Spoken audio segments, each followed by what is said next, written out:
Bon matin, bien-aimés. Bonne fête à tous les papas, à nous les papas. Amen. C'est une journée spéciale pour nous. On a une journée spéciale. C'est un privilège pour moi encore ce matin d'avoir l'opportunité d'apporter la parole. Je voudrais encore une fois de plus remercier Pasteur Jean pour la confiance à chaque fois qu'il me donne le privilège d'être au pupitre. Je sais que c'est une lourde responsabilité et je compte sur Dieu ce matin. Amen. Amen. Gloire à Dieu. Je compte sur Dieu pour qu'il nous parle à nous tous, à moi en premier et puis à la congrégation ensuite. Parce qu'un père qui prend soin, ça devient comme une qualité rare. De nos jours, dans notre contexte à nous, occidental. On vit énormément de familles dysfonctionnelles, des pères qui sont absents. Il y a de plus en plus de mères monoparentales dans notre société. Nos familles sont de plus en plus avec toutes ces nouvelles lois, même dans la loi sur le plan législatif, ce qui est adopté aujourd'hui a toujours tendance à venir fragiliser la famille. Ça vient pour fragiliser la famille. Mais nous sommes à l'église et nous devons nous tenir fermes par rapport à tout ce vent de l'extérieur qui vient comme fragiliser la famille, selon le modèle de Dieu. Parce que tout ce qui existe, bien aimé, il y a un modèle que Dieu incarne. Parce que comme nous le savons tous, Dieu est le premier géniteur. Il est le Dieu créateur. La Bible dit dans le premier verset de la Bible, dans Genèse 1:1, la Bible dit qu'au commencement, Dieu créa les cieux et la terre. C'est-à-dire, il est celui qui existe avant le commencement. Lorsque rien n'existait, Dieu était déjà. Parce que c'est lui qui permet au commencement d'avoir lieu. Donc, il est le Dieu créateur. Il est celui qui est. C'est comme ça qu'il se présente. Lorsque Moïse l'a rencontré à la montagne, au travers de ce buisson ardent de feu, et qu'il a donné une mission à Moïse. Il dit à Moïse, va, retourne en Égypte, délivrer mon peuple. Moïse dit, mais je vais y aller vers eux. Et s'ils me demandent qui m'envoie, que dirais-je? Je suis l'Éternel, je suis. Je suis, c'est son nom. Donc, qu'est-ce que tu veux qu'il soit pour toi? Il dit qu'il laisse ce que tu veux qu'il soit pour toi. Son nom, c'est je suis. Je suis le Dieu qui te guérit. Je suis le Dieu qui pourvoit pour toi. Je suis le Dieu qui prend soin de toi. Je suis le Dieu qui est à tes côtés tous les jours. C'est ce que Dieu dit qu'il est pour chacun de nous, bien-aimés. Il est un Père qui prend soin. Il est un Père qui prend soin. Dans la création, Dieu a fait l'homme et de l'homme, il a sorti la femme. Vous savez, dans Genèse 2, au verset 23, la Bible dit, et l'homme dit, lorsque Dieu a créé l'homme, c'est vraiment important qu'on comprenne cela. Ça aura peut-être un sens dans la suite de mon message, mais je veux l'établir avant d'entrer dans la profondeur même de mon message. Vous savez, dans la création, Dieu a créé Adam. Il a créé Adam. Avant de créer Adam, il a créé toutes les autres choses. Il a créé le ciel, il a créé la nature, et la végétation, les animaux, parce qu'il a voulu que Adam vienne dans un monde où il y a tout ce dont il a besoin pour sa survie. Donc, il a apprêté toutes ses affaires. Vous savez, Dieu, parce que Dieu, il t'a dans sa pensée. Donc, quand Dieu te conduit, là où il te mène, à cet endroit-là, il a pourvu à tout ce dont tu as besoin pour être ce que lui, il veut que tu sois. Et c'est ce qu'il a fait avec Adam. Mais sauf que quand il a créé Adam, Adam a ressenti un manque en lui-même. Et la Bible dit que Dieu l'a frappé d'un sommeil. Et Dieu a pris une partie de sa côte et il a façonné Ève, la femme. quand Adam s'est réveillé, il a vu quelque chose d'extraordinaire. Quelque chose de différent de tout ce que Dieu avait fait. Et il dit, celle-ci est l'os de mes os, la chair de ma chair. Et on l'appellera femme, parce qu'elle a été tirée de ma côte. Vous savez, la femme, c'est au-delà de tout ce que nous pouvons penser, au-delà de tout ce que nous pouvons croire, un homme qui a une femme à ses côtés, c'est un homme complet pour moi. C'est un homme complet pour moi. Et une femme qui a un homme à ses côtés, c'est une femme qui est complète. Alors, toi, ma soeur, qui est mariée, mariée à un homme naturellement né homme. Parce qu'aujourd'hui, il faut faire la précision. Okay? Il faut faire la précision aujourd'hui. Toi qui es marié à un homme, même si cet homme-là, tu as juste le goût de le mettre dehors, sache que c'est une grâce de Dieu d'avoir cet homme à tes côtés. Et avec lui, Dieu te rend complet. Il te rend complet. C'est une grâce, c'est une bénédiction de Dieu pour toi, bien-aimé. Pour toi, ma soeur, c'est le plan de Dieu, cet homme. C'est la bénédiction de Dieu pour toi. C'est la faveur de Dieu pour toi. Et Dieu te rend complet en te donnant cette âme. Et c'est pareil aussi, les gars, pour vous qui êtes mariés. Cette femme-là qui est à côté de vous, c'est la bénédiction de Dieu pour vous.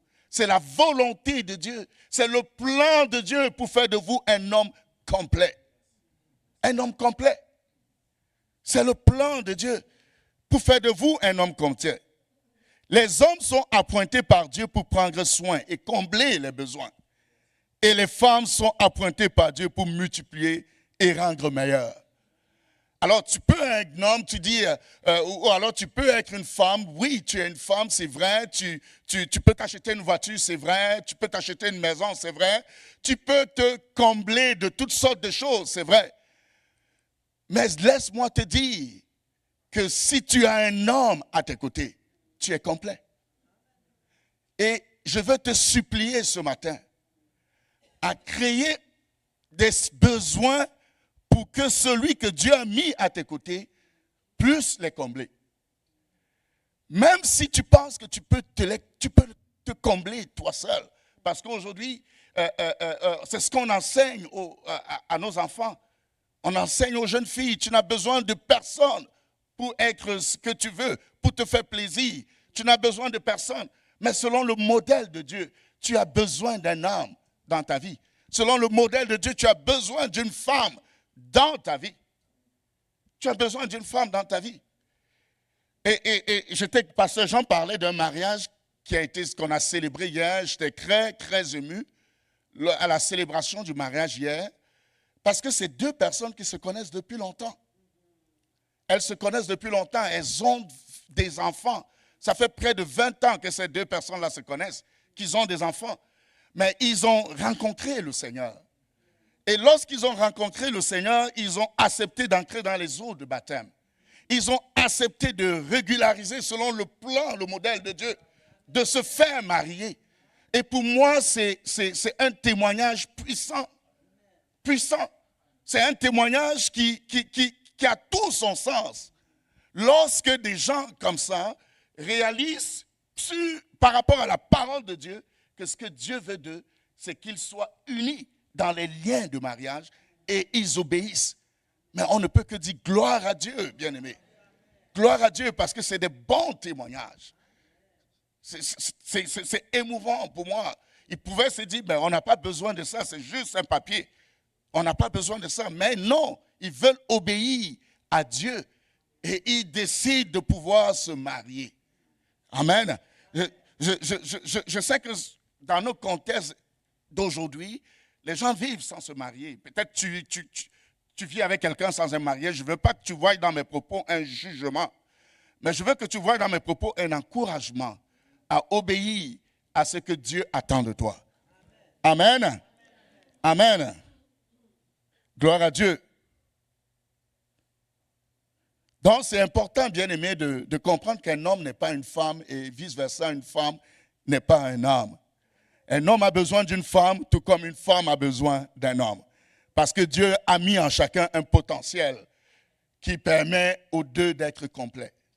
Amen. Amen. Dans Genèse 2, 24, il dit, c'est pourquoi l'homme quittera son père et sa mère, il s'attachera à sa femme et ils deviendront une seule chair. Donc ils deviennent complets. Amen. Gloire à Dieu.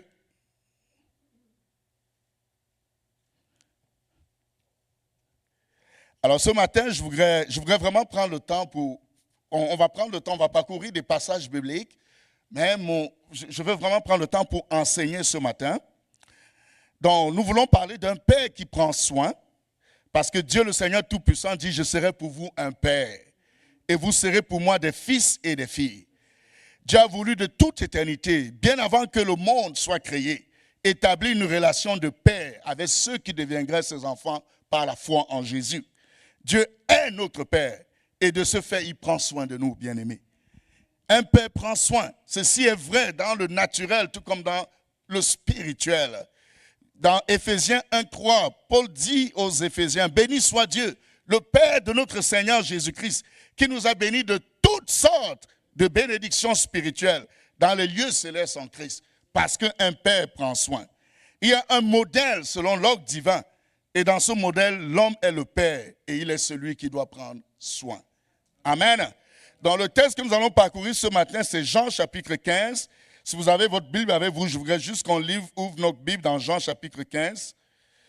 Nous allons lire les versets 9 à 17. Gloire à Dieu.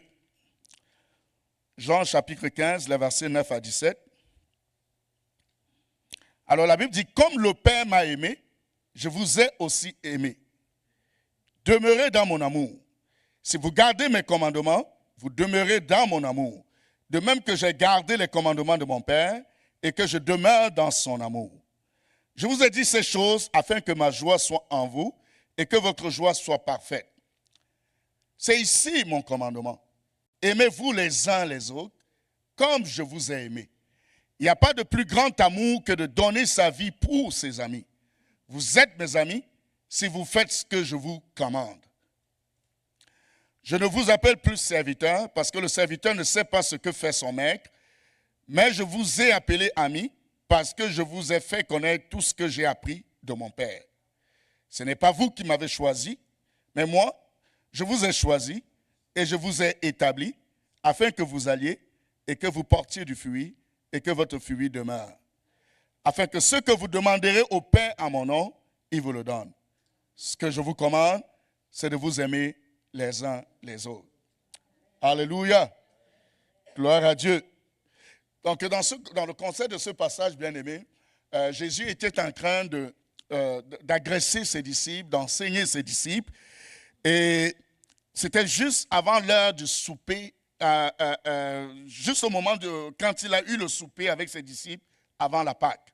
C'était en ce moment-là qu'il s'est mis à donner des recommandations à ses disciples parce qu'il était sur le point d'aller passer par la croix, d'être crucifié sur la croix. Il a dénoncé par exemple la traîtrise de Judas. Il a lavé les pieds de ses disciples, même comme Pierre ne voulait pas être lavé par Jésus. Donc, au verset 13 et 15, il dit, car je vous ai donné un exemple afin que vous fassiez comme je vous ai fait. Donc, en lavant les pieds, il dit à ses disciples, c'est un exemple que je vous donne. Alors, notre texte fait juste suite à la parabole du cep et des sarments. Dans le passage qu'on a lu tantôt, ça vient juste après la parabole du cep et des sarments. Nous savons tous que la parabole du cep et des sarments, c'est une parabole qui nous amène à comprendre que ce que Dieu veut, c'est qu'on puisse porter du fruit. Et plus bas, même dans le texte que nous avons lu, il parle du fruit. Mais c'est important de comprendre que c'était dans un contexte très intime que Jésus faisait ces déclarations. Parce que c'était le dernier souper qu'il avait avec ses disciples. Et il était sur le point d'aller sur la croix. Alors, pendant ce moment d'intimité-là, avec ses disciples, il a donc fait cette déclaration que nous avons lue tout à l'heure. Alors, mon premier point ce matin, c'est le modèle qu'inspire un père. Le modèle qu'inspire un père. Donc, dans les versets 9 à 11, la Bible dit, comme le Père m'a aimé, je vous ai aimé. je vous ai aussi aimé. Demeurez dans mon amour. Si vous gardez mes commandements, vous demeurez dans mon amour. De même que j'ai gardé les commandements de mon Père et que je demeure dans son amour. Je vous ai dit ces choses afin que ma joie soit en vous et que votre joie soit parfaite. Jésus est en train d'enseigner et il parle de son Père comme un modèle. Il parle de son Père à ses disciples. J'aimerais que mes filles parlent de moi. Vous savez, un jour, je ne sais pas où elles ont pris ça, elles ont raconté à l'école que moi, je faisais partie de l'équipe nationale de soccer du Cameroun. Quand je dis ça, il y a des jeunes qui se mettent à rire et tout, qui partent à rire. Je ne sais pas où mes filles ont pris ça. Donc, je leur ai dit, non, j'étais un bon joueur de soccer, mais je n'étais pas rendu à ce niveau. Okay? Donc, Jésus, dans ce passage-ci, il est en train de parler de son Père. Et il parle de son Père avec fierté, à cause de ce que son Père lui a transmis. Et dans ce moment d'intimité avec ses disciples, il retransmet ce que son Père lui a transmis à ses disciples. Parce que ce qu'il a reçu de son Père, c'est tellement important, c'est tellement précieux à ses yeux, qu'il s'est dit, oui, c'est vrai, je suis sur le point de partir, mais il faut que je le transmette à ce groupe-là, qu'il considère ses amis, ce petit groupe qui fait partie de sa famille spirituelle, ce petit groupe qui est aussi précieux, un groupe précieux à ses yeux. Et il se met donc à parler des enseignements de son Père. Il dit, comme le Père m'a aimé, je vous ai aussi aimé. Demeurez dans mon amour. Comme veut dire dans la même proportion, dans la même dimension. En d'autres termes, s'il m'a peu aimé, je vous ai aussi peu aimé. S'il m'a beaucoup aimé, je vous ai aussi beaucoup aimé. Jésus retransmet l'amour qu'il a reçu de son Père. C'est-à-dire ce que Jésus fait là en ce moment précis avec ses disciples, c'est qu'il retransmet ce qu'il a reçu de son Père. Tu pourrais te demander, qu'est-ce que moi j'ai reçu de mon Père? Mais ce que Jésus retransmet cela. Comme le Père m'a aimé, je le duplique dans ma vie. Ce que je fais, je vous communique tel qu'il m'a communiqué. C'est ce que Jésus dit. Ce qui est important de retenir ici, bien-aimés, c'est que vous ne pouvez pas communiquer si vous n'avez pas reçu. Vous ne pouvez pas donner si vous ne l'avez pas reçu. Je ne sais pas si quelqu'un comprend ce que Jésus dit. Vous ne pouvez pas transmettre ce qui ne vous a pas été transmis. Je ne peux pas te remplir jusqu'à ce que je sois moi-même rempli. C'est impossible. Parce que Jésus dit, comme le Père m'a aimé, je vous ai aussi aimé. Pas que je vais vous aimer, mais je vous ai aussi aimé. Comme le Père m'a aimé. Vous ne pouvez pas manifester l'amour si vous n'avez pas connu l'amour. Ou si on ne vous a pas manifesté l'amour parce que vous apprenez de ce qu'on vous transmet. Peut-être tu peux me dire ce matin, j'ai grandi avec un père absent. Un père qui ne m'a jamais dit je t'aime. Un père qui maltraitait ma mère. Un père qui était un mauvais exemple, qui n'était pas un modèle. Mais si tu as Christ en toi, tu es une nouvelle créature. Et ton Père aujourd'hui, c'est ton Père céleste. Et le modèle que tu dois incarner, c'est le modèle de Dieu. C'est le modèle de Dieu, bien-aimé. C'est le modèle de Dieu. Nous devons faire attention envers nos enfants de peur de ne pas les communiquer les mauvais modèles qu'on aurait reçus de nos parents ou d'un mauvais mariage.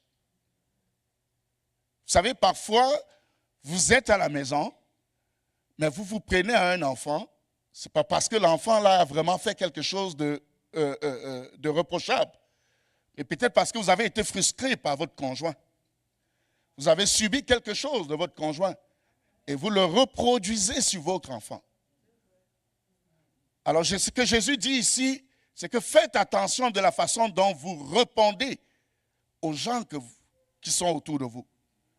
Et vous devez répondre à ces gens selon le modèle de Dieu le Père.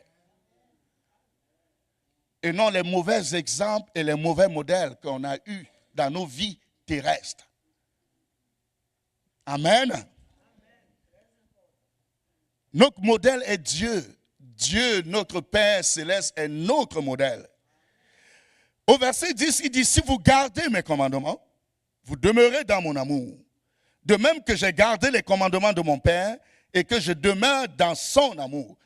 Quand il parle à ses disciples, il ne parle jamais dans le futur. Il parle des choses que lui, il a fait. Il dit, de même que j'ai gardé les commandements de mon Père. Et chaque fois qu'il parle aux disciples, son référentiel, c'est toujours son Père, notre Dieu céleste. Jésus n'est pas venu vers ses disciples avec le commandement. Si vous remarquez bien, il a commencé à parler de l'amour. Comme le Père m'a aimé, je vous ai aimé. Parce que pour Jésus, ce n'est pas le commandement que lui, il met à l'avant. C'est l'amour que lui, il met en avant. Donc, il a mis l'amour en premier. Parce que l'amour du Père discipline un enfant. Je vais le redire encore, on ne m'a pas entendu. Je dis, bien aimé, l'amour d'un père discipline un enfant. Quand vous avez l'amour envers un enfant, cet amour-là discipline l'enfant. Vous n'avez pas besoin de venir avec l'interdit. Si vous venez avec l'amour, l'enfant se discipline. Ça discipline l'enfant. Je voudrais qu'on prenne un peu l'exemple d'Abraham ce matin. Dans Genèse 22, verset 2, la Bible dit, Dieu dit, prends ton fils, ton unique, celui que tu aimes, Isaac, va-t'en au pays de Morija, et là, offre-le en holocauste sur l'une des montagnes que je te dirai. Je nous prie de prêter attention, bien-aimés, aux mots dans ce passage. Il dit, c'est Dieu qui parle. Premièrement, c'est Dieu qui parle. Je ne sais pas si on peut, à la technique là-bas, si on peut avancer au slide, s'il te plaît.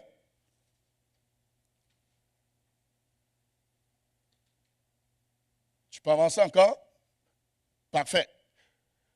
C'est bon, on revient dans Genèse 2, 22. C'est bon. Alors Dieu dit, prends ton fils, ton unique, celui que tu aimes.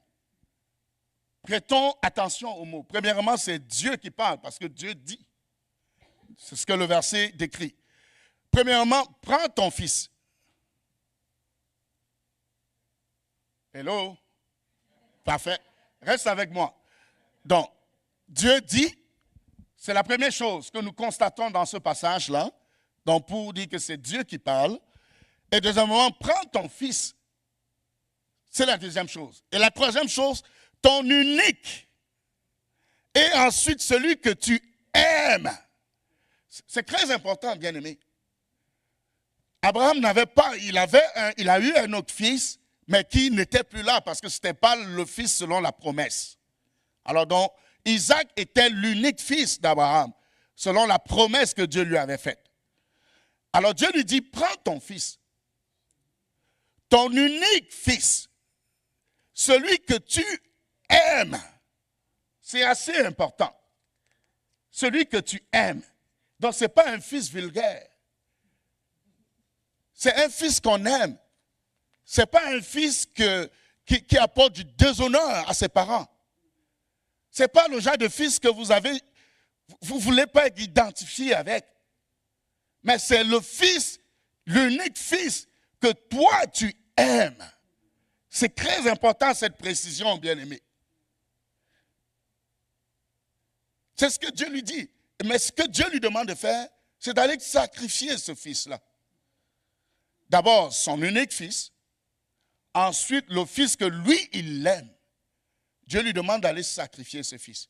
Parce que dans le passage qu'on a lu, Dieu dit, pour dire que c'est une parole de Dieu. C'est ce que Dieu demande.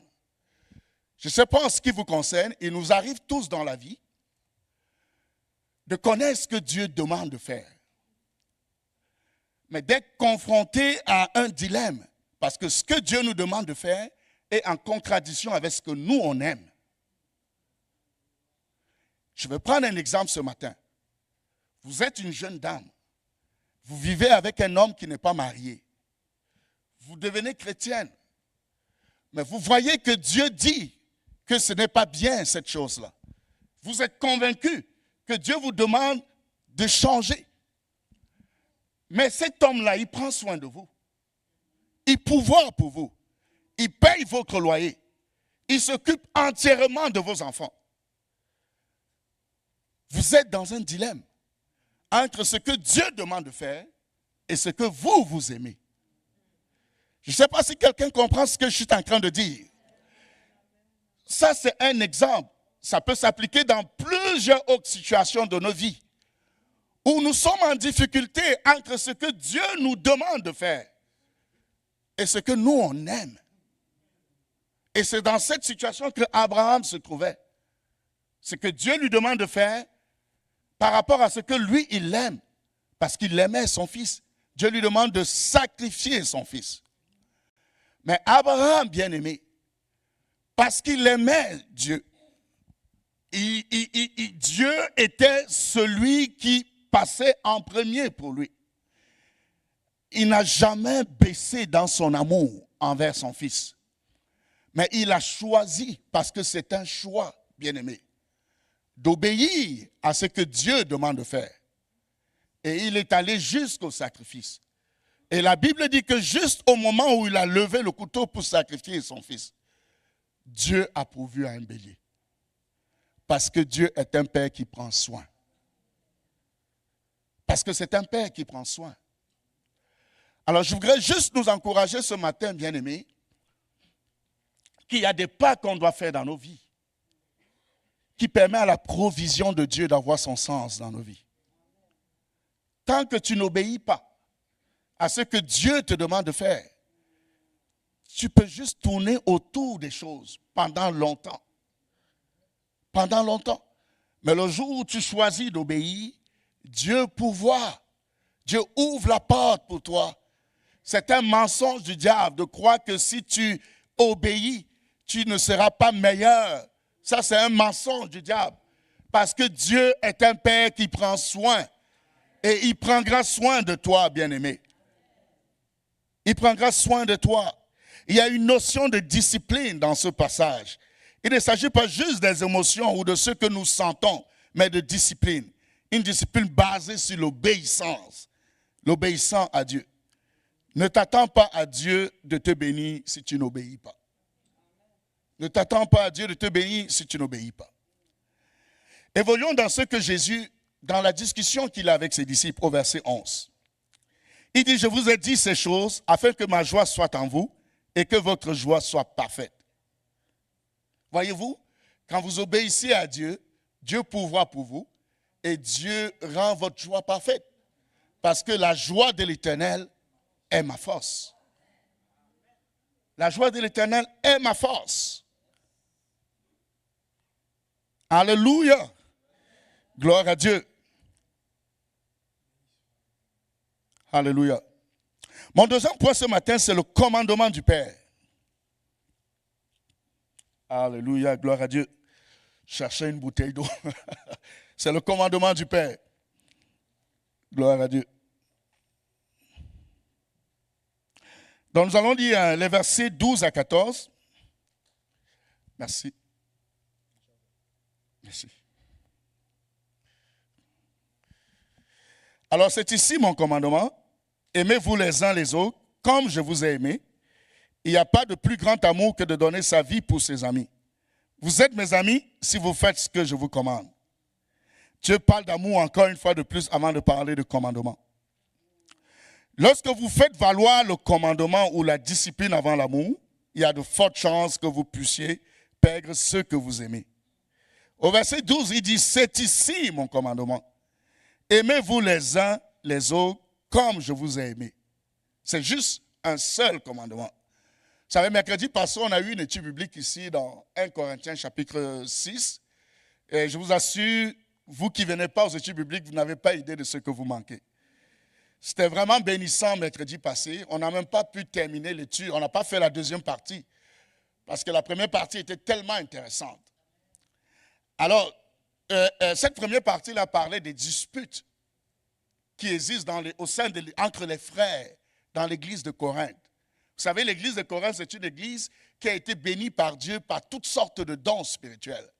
Le parler en langue, les prophéties, les miracles. Dans cette église-là, on avait toutes ces manifestations. Mais c'est aussi une église qui a créé tellement de problèmes à Paul. Paul, même dans un passage, il dit que, en dénonçant un péché qui prévaut dans cette église-là, il dit que, c'est-à-dire que cette chose-là que vous faites là, même chez des gens qui sont non-croyants, on ne trouve pas ça. Vous voyez, c'était une église bénie, mais c'était une église aussi qui vivait des problèmes. Alors dans cette église-là, il y avait la division. Il y avait certains qui disaient, qui se réclamaient de Paul, d'Apollos, de César, de Céphas, de Pierre. Donc, il y avait comme un clanisme au sein de l'église. Et chaque fois qu'il y a du clanisme, c'est un plan de Satan. Parce que c'est le père de la division. Okay? Et nous avons étudié ce passage mercredi passé. On voyait comment les frères, le passage en fait dénonce le fait que les frères ont des procès entre eux et ils partent à l'extérieur de l'église pour trouver dans les tribunaux civils pour réparation, pour un jugement. Et Paul reproche cela, et Paul les reproche en disant que mais est-ce qu'il n'y a pas un homme sage au milieu de vous pour que vos problèmes, vous allez les porter à l'extérieur de l'église. Okay? Ça, c'était le reproche que Paul le faisait. Et puis Donald nous a dit mercredi qu'il résume ça par « aimez-vous les uns les autres ». Et il avait raison, Donald. Aimez-vous les uns les autres. Et Jésus, ce qu'il dit à ses disciples ici, son commandement, le seul commandement qu'il donne à ses disciples, c'est aimez-vous les uns les autres. C'est juste un seul commandement. Mais il ne dit pas aimez-vous les uns les autres. Il s'arrête là. Il dit aimez-vous les uns les autres comme je vous ai aimé. C'est ce qu'il dit dans le passage. Il dit aimez-vous les uns les autres comme je vous ai aimé. Si j'ai été patient envers vous, soyez patients les uns les autres. Question pour nous, bien-aimés. Est-ce que les gens peuvent voir l'amour de Jésus dans la façon dont tu aimes? Est-ce que ton amour est le reflet de celui de Dieu ou le reflet de ton égoïsme ou de ta frustration? Il n'y a pas de plus grand amour que de donner sa vie pour ses amis. La Bible dit que Dieu a tant aimé le monde qu'il a donné. L'amour, bien-aimé, ça a un coût. Ce n'est pas aussi évident comme on le pense. Lorsque Jésus dit « aimez-vous les uns les autres comme je vous ai aimé », ce n'est pas juste des paroles. Il y a un sacrifice qui va avec. Il y a le moi qui doit se taire. Je prenais un exemple mercredi à l'étude biblique pour dire une sœur, par exemple, avec ses souliers, ses talons hauts, passe à côté de toi et par mégarde, le talon s'enfonce sur ton orteil. Comment sera ta réaction? Et ta réaction dépendra de la compréhension que tu as de ce commandement de Jésus. Est-ce que tu vas réagir selon ta frustration ou tu vas réagir comme Jésus t'a aimé? Vous voyez, bien aimé, que ce n'est pas aussi facile qu'on le croit ou qu'on pourrait le penser. Mais ça prend un sacrifice. Ça prend un travail personnel. Et ce travail-là dépend de l'amour de Dieu sur nos vies. De la manifestation de l'amour de Dieu en nous. Du caractère de Dieu en nous. Parce que oui, nous sommes dans une église. Mais on n'est pas tous rendus au même niveau. Il y en a certains qui sont encore au lait. D'autres sont dans la nourriture solide. Il y a des vases d'honneur, mais il y a aussi des vases d'un usage. Hello? Mais c'est ce que nous sommes dans l'église. Alors, la balle est dans ton camp, bien-aimé. Pour faire ce qu'il faut, pour que tu quittes du vase vil vers un vase d'honneur. Et tout ça, c'est en laissant l'amour de Dieu, les caractères de Dieu s'imprégner en toi. Amen. Prenons l'exemple du fils prodigue. Juste prenons un peu cet exemple. La Bible dit qu'un jour, il est venu rencontrer son père et il a réclamé son héritage. Et le père qui n'agit pas selon le commandement, mais selon l'amour, ben, si mes filles viennent me demander l'héritage, je vais poser la question de savoir, je vais leur dire, c'est les dettes que vous avez.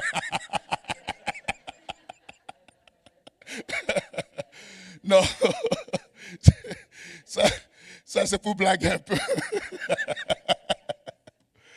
Alors, donc, il est venu voir son père et il a réclamé son héritage. Son père, bien qu'il ne voulait pas, mais il a donné. Il lui a donné. Et la Bible dit qu'il allait dilapider l'héritage dans des choses inutiles de la vie. Et il est arrivé à un point où il n'avait même pas, il n'avait rien, même pas à manger, et il n'arrivait même pas à manger ce qu'on donne aux pauvres. Et la Bible dit qu'il est revenu en lui-même. Il s'est dit, dans la maison de son père, il y a des serviteurs. Et son père, Dieu a béni son père. Et il a décidé de retourner chez son père. Lorsqu'il vient chez son père, la Bible dit que le père, quand le père l'a vu, le père lui a ouvert les bras. Il l'a embrassé. Mon fils était perdu et il est revenu à la vie. Pour le père, ce n'était pas le moment de dire, de lui raconter toutes les bêtises qu'il a faites. Mais pour le père, c'était une joie pour le père de revoir son fils qui a dilapidé tous les biens, de revoir son fils qui allait se balader avec les prostituées, de revoir son fils qui allait dans toute cette vie de désordre. Il a même organisé un festin parce que son fils était revenu. Voilà un père. Le fils a décidé de revenir parce que son père n'avait pas épuisé le stock d'amour qu'il avait en réserve pour ses enfants. Bien-aimés, je parle aux hommes ce matin. Remplissez ce stock d'amour parce que vous deviez le déverser sur vos enfants. Remplissez votre réservoir d'amour. Vous devez le déverser sur vos enfants. Vous devez le déverser sur votre conjointe. Alléluia. Qu'est-ce que Dieu demande au mari? Donc, remplissons ce réservoir, bien-aimé. Et on remplit ce réservoir auprès du Père, qui est le modèle. Le Père qui prend soin, qui est le modèle. Qui est le modèle. Dieu prend soin de nous en ce qu'il nous donne, bien-aimé. La Bible dit que sa divine puissance nous a donné tout ce qui contribue à la vie et à la piété. Amen. Je voudrais sincèrement féliciter tous les papas ce matin. Parce que je sais que ce n'est pas facile d'être un père. C'est exigeant sur le plan émotionnel. C'est exigeant sur tous les aspects. Mais ce que Dieu attend de nous, bien-aimés, c'est que nous le fassions. Parce que nous sommes des pères. Et qu'il a mis en nous, il nous a dotés du potentiel pour être un père. Il nous a dotés du potentiel, bien-aimés. Alléluia.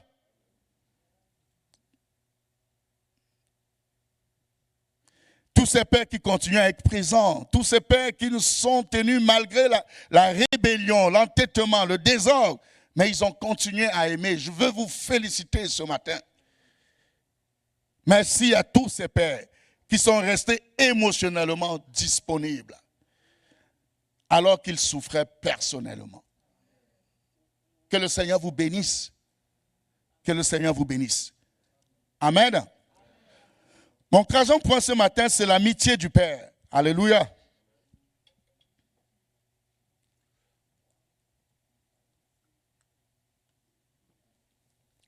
Désolé. J'en avais besoin. L'amitié du Père. Dans les versets 14 à 17, il dit, vous êtes mes amis si vous faites ce que je vous commande. Je ne vous appelle plus serviteur, parce que le serviteur ne sait pas ce que fait son maître, mais je vous ai appelé amis, parce que je vous ai fait connaître tout ce que j'ai appris de mon Père. Ce n'est pas vous qui m'avez choisi, Mais moi, je vous ai choisi et je vous ai établi afin que vous alliez et que vous portiez du fruit et que votre fruit demeure. Enfin, c'est ce que vous demanderez au Père en mon nom, il vous le donne. Alléluia. Alléluia. Gloire à Dieu.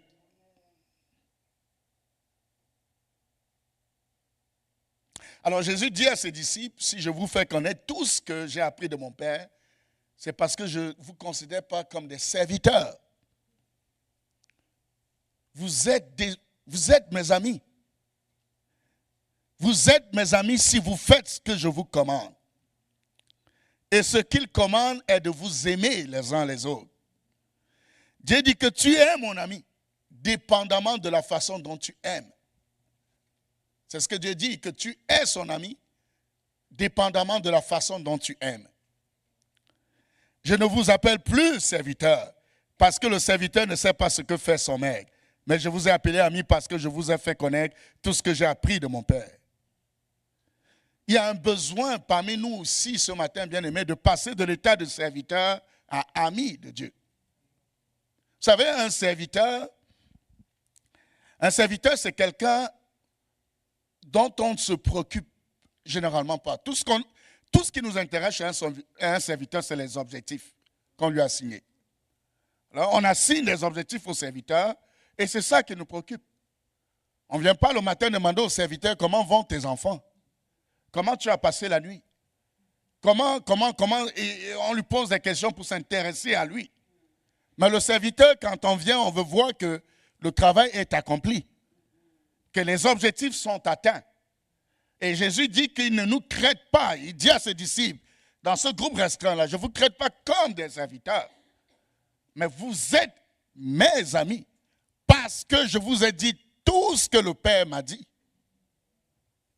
Donc l'amitié de Dieu, ici, est toujours reliée à nos relations avec le Père.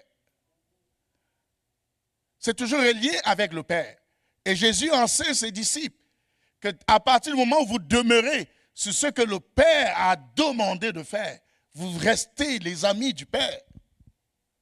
Vous restez ses amis. Bien-aimés, Dieu nous invite à passer de l'état de serviteur à ami de Dieu. À ami de Dieu. Ne soyons pas des serviteurs qui font des choses de façon religieuse. Peut-être je suis un serviteur, je m'occupe de telles choses dans l'église et je le fais bien, ça c'est bien.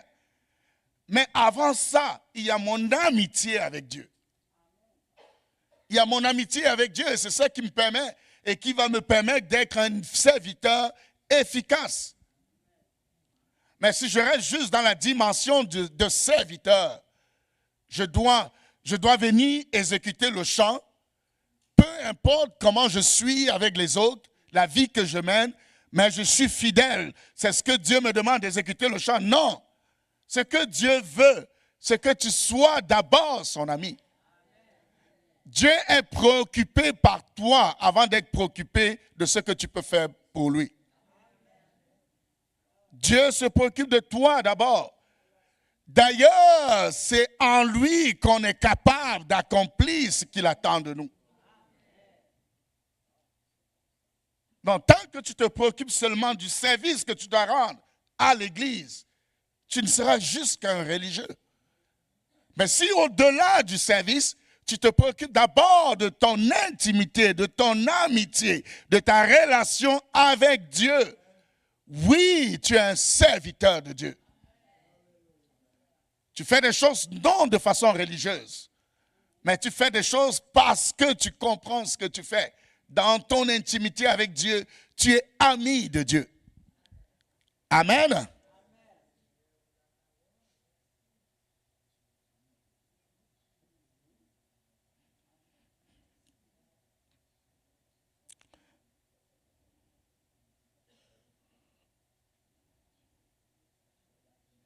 Alors, bien aimé, Jésus nous invite ce matin dans notre amitié avec lui à transmettre l'héritage de Dieu. Je parle aux hommes. Nous sommes capables de le faire parce que Dieu nous a rendus capables. Car il déclare au verset 6, au verset 16, « Ce n'est pas vous qui m'avez choisi, mais moi je vous ai choisi et je vous ai établi, afin que vous alliez et que vous portez du fruit, et que votre fruit demeure. Donc, gardons toujours à l'esprit qu'il est en train de parler à son groupe de disciples pendant le souper. Il dit, ce n'est pas vous qui m'avez choisi. Donc, ce que Dieu te dit ce matin, que c'est lui qui t'a attiré à lui. C'est lui qui est venu te chercher. C'est lui qui t'a pris par la main. Parce que ce n'est pas toi qui l'as choisi en premier. Mais il t'a vu, il t'a considéré, il t'a choisi, il t'a aimé, il t'a ouvert les yeux. Il t'a rendu sensible à sa voix. Et il t'a attiré à lui. C'est ce que ça veut dire qu'il t'a choisi. Non seulement il a fait ça, bien-aimé. Non seulement il a fait ça, mais il t'a établi. Il t'a établi. Il te considère comme étant la prunelle de ses yeux. Tu es précieuse. Tu es précieux aux yeux de Dieu, bien-aimé. Parce que Dieu t'a établi comme un joyau. Il est fier de toi. Il te considère. Il est préoccupé par ton bien-être. Et il est à tes côtés tous les jours. Tous les jours.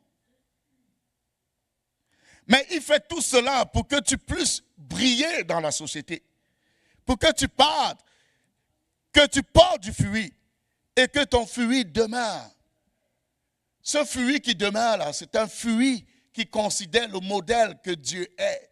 C'est un fruit, c'est quelqu'un qui est ami avec Dieu.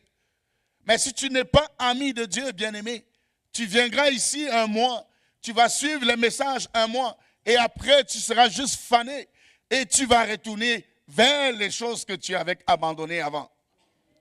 Mais le modèle de Dieu, celui qui est en Christ, celui qui est choisi par Dieu, établi par Dieu, il demeure en Dieu. Les vents vont souffler de tous les bords, mais il reste en Dieu, parce que sa source est en Dieu. Et on va dire toutes sortes de choses de lui. On va raconter toutes sortes de choses, mais il reste fidèle à son Dieu. Il reste fidèle à son Dieu. Il est établi en Christ. Sur le roc, il est bâti.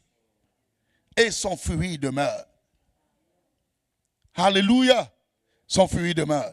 Je vais inviter les musiciens à monter pendant que nous avançons vers la fin. Son fruit demeure. Alléluia.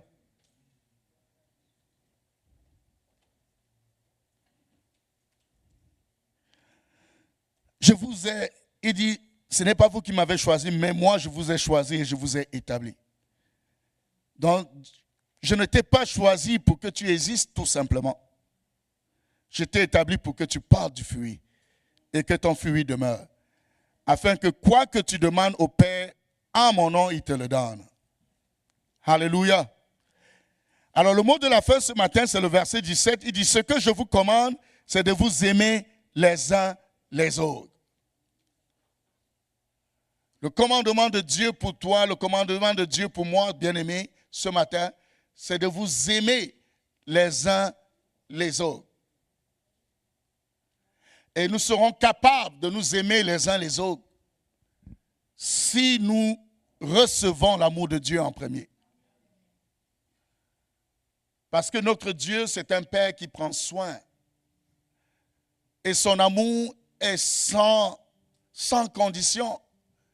Il est sans pareil. Il nous aime d'un amour éternel. Et son amour, à cause de son amour, il a donné son Fils unique. Et il a fait tout ce qu'il faut pour que nous soyons capables de pouvoir aussi influencer les autres. Mais avec l'amour. De les influencer avec l'amour de Dieu. L'amour de Dieu à l'intérieur de nous. C'est comme une source d'eau vive qui coule à l'intérieur, depuis l'intérieur de nous. Et abreuve des personnes, des milliers de personnes dans ce monde. Les gens qui ont besoin d'amour. Premièrement, les nôtres. Notre famille la plus restreinte. Et ensuite, les autres. Ce que je vous commande, c'est de vous aimer les uns les autres. Amen. Que le Seigneur nous bénisse, bien-aimés. Je peux inviter Pasteur Jean.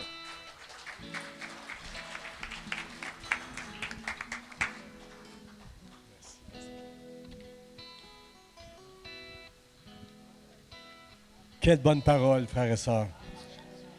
On va terminer avec un chant pour se réjouir et ensuite, j'ai invité tous les papas ici à venir s'avancer. J'aimerais prier pour les papas et aussi on a un cadeau pour les pères. On va juste terminer avec un chant. Je vous invite à vous lever, on va donner gloire au Père.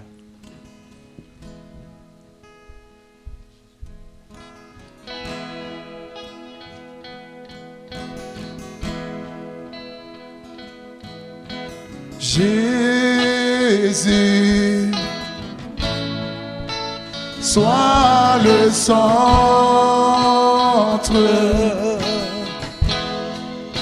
sois ma lumière, sois ma source, Jésus.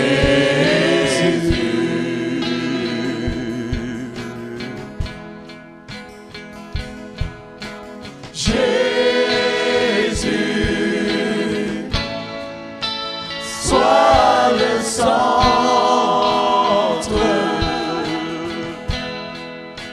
sois mon espoir, sois mon chant, Jésus.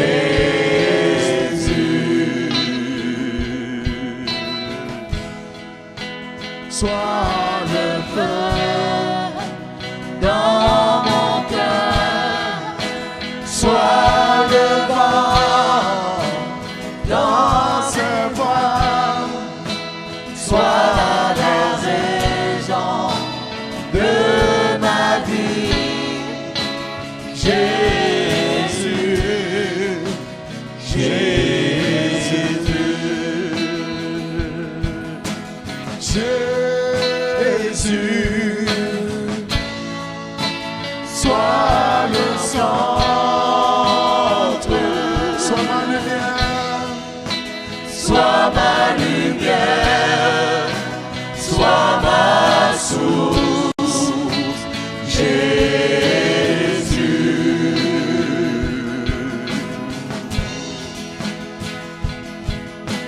Jésus, sois le centre,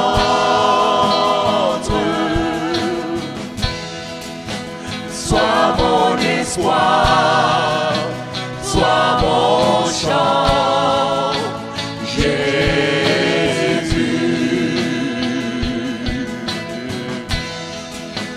Sois le feu dans mon cœur, sois le vent dans mes voies, sois la raison de ma vie, Jésus, Jésus.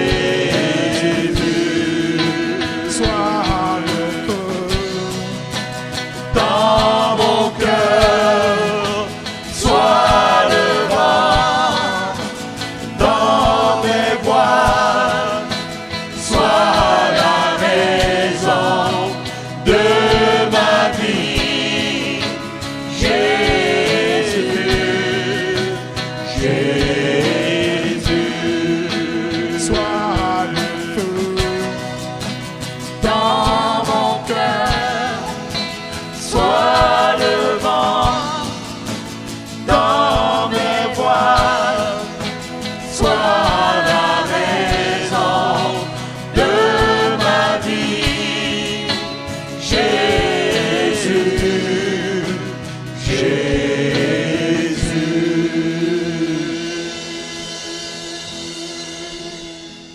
Je veux... Mais amen, amen. Gloire à toi, Seigneur. Je veux remercier le Seigneur pour la parole qu'il a inspirée au pasteur Charlie ce matin. Je suis certain que tous les pères ici, comme moi, vous vous dites, si je pouvais revenir en arrière pour être un meilleur père. Parce qu'on est imparfait à cause du péché, on est imparfait. Puis je suis certain que chacun de vous, on a tous manqué quelque part. Ma fille m'écrivait ce matin en me disant « Papa, merci, tu as été un bon père. » Ça m'a fait tellement du bien ce matin. Parce que j'aurais voulu plus. J'aurais voulu plus parce que nous, on n'est pas parfait. Mais celui, notre Père qui est au ciel, lui, il est parfait. Vous savez, la Bible, frères et sœurs, vous savez, on ne peut pas revenir en arrière pour être un meilleur père. Mais la Bible dit qu'on peut racheter le temps. Savez-vous comment on peut racheter le temps? C'est en recevant du Père qui est excellent. Lui nous a racheté. Jésus nous a rachetés à la croix pour qu'on soit meilleurs aujourd'hui, comme le pasteur Charlie l'a si bien prêché ce matin. Alors ce matin, je vous dis à tous les papas, bravo pour tout ce que vous avez fait, même si ce n'était pas parfait. Et à partir de maintenant, recevez de la part de Dieu pour être encore meilleur. Alors, j'invite tous les papas à venir ici en avant. Et je veux prier pour vous et je veux... Faites face à moi, là. Regardez-moi. Restez face à moi, là, ici en avant. Je veux prier pour vous. Je vais vous dire, les papas.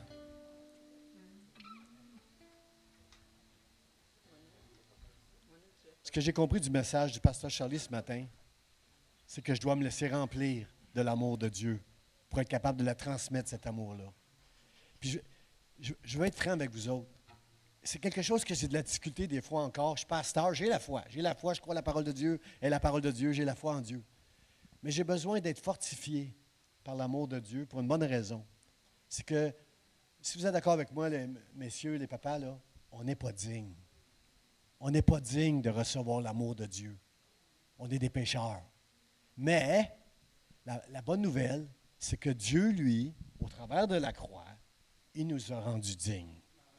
Ce n'est pas parce que vous êtes bon que vous êtes digne de recevoir l'amour de Dieu, mais c'est parce qu'il vous a choisi et que maintenant, il vous a établi. Vous êtes ses enfants. Alors, ce matin, moi, ce que je veux prier pour vous et pour moi, c'est qu'on puisse recevoir cet amour, comme le pasteur Charlie l'a si bien prêché, pour qu'on puisse être capable de le retransmettre aux autres. Aimer, pardonner, sacrifier, se livrer comme Jésus l'a fait. C'est ça que Dieu nous appelle. Alors, je veux prier pour chacun de vous pour que vous puissiez, comme moi, dire, Dieu, juste remplis-moi de ton amour. Remplis-moi de ton amour. J'en suis pas digne, mais je crois que toi, tu m'as rendu digne au travers de l'œuvre de Jésus à la croix. Alors, je ne veux mettre aucune barrière. Je veux recevoir cet amour pour que les gens remarquent au travers de ma vie tout cet amour que je vais transmettre avec libéralité autour de moi. Merci encore, pasteur Charlie, pour ce message. Et joignez-vous à moi dans l'assemblée pour qu'on étendez vos mains vers ces papas pour qu'on puisse recevoir l'amour de Dieu. Seigneur, je te dis merci ce matin pour la parole que nous avons entendue, ces louanges qui sont montées vers toi, nos prières. Et ce matin, ma prière, Seigneur, la Bible dit que tu entends la prière des justes. Ce matin, que ma prière monte jusqu'à toi. Moi, pasteur Charlie et tous ces hommes, Seigneur, qui sont ici ce matin, ce sont des papas qui veulent t'honorer, Seigneur, qui veulent répandre l'amour, Seigneur, que tu nous as transmis. Tu nous as choisis, Seigneur, pour être des témoins de toi, Seigneur, de ton amour. Alors ce matin, je prie, Seigneur, avec ces papas, dites avec moi, les papas, je reçois ton amour, Dieu. Je reçois ton amour, Dieu.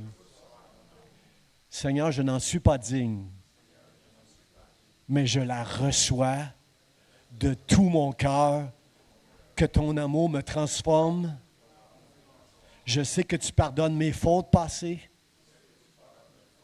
Aide-moi à être meilleur, à prendre soin de ma maison et des autres, dans le nom de Jésus.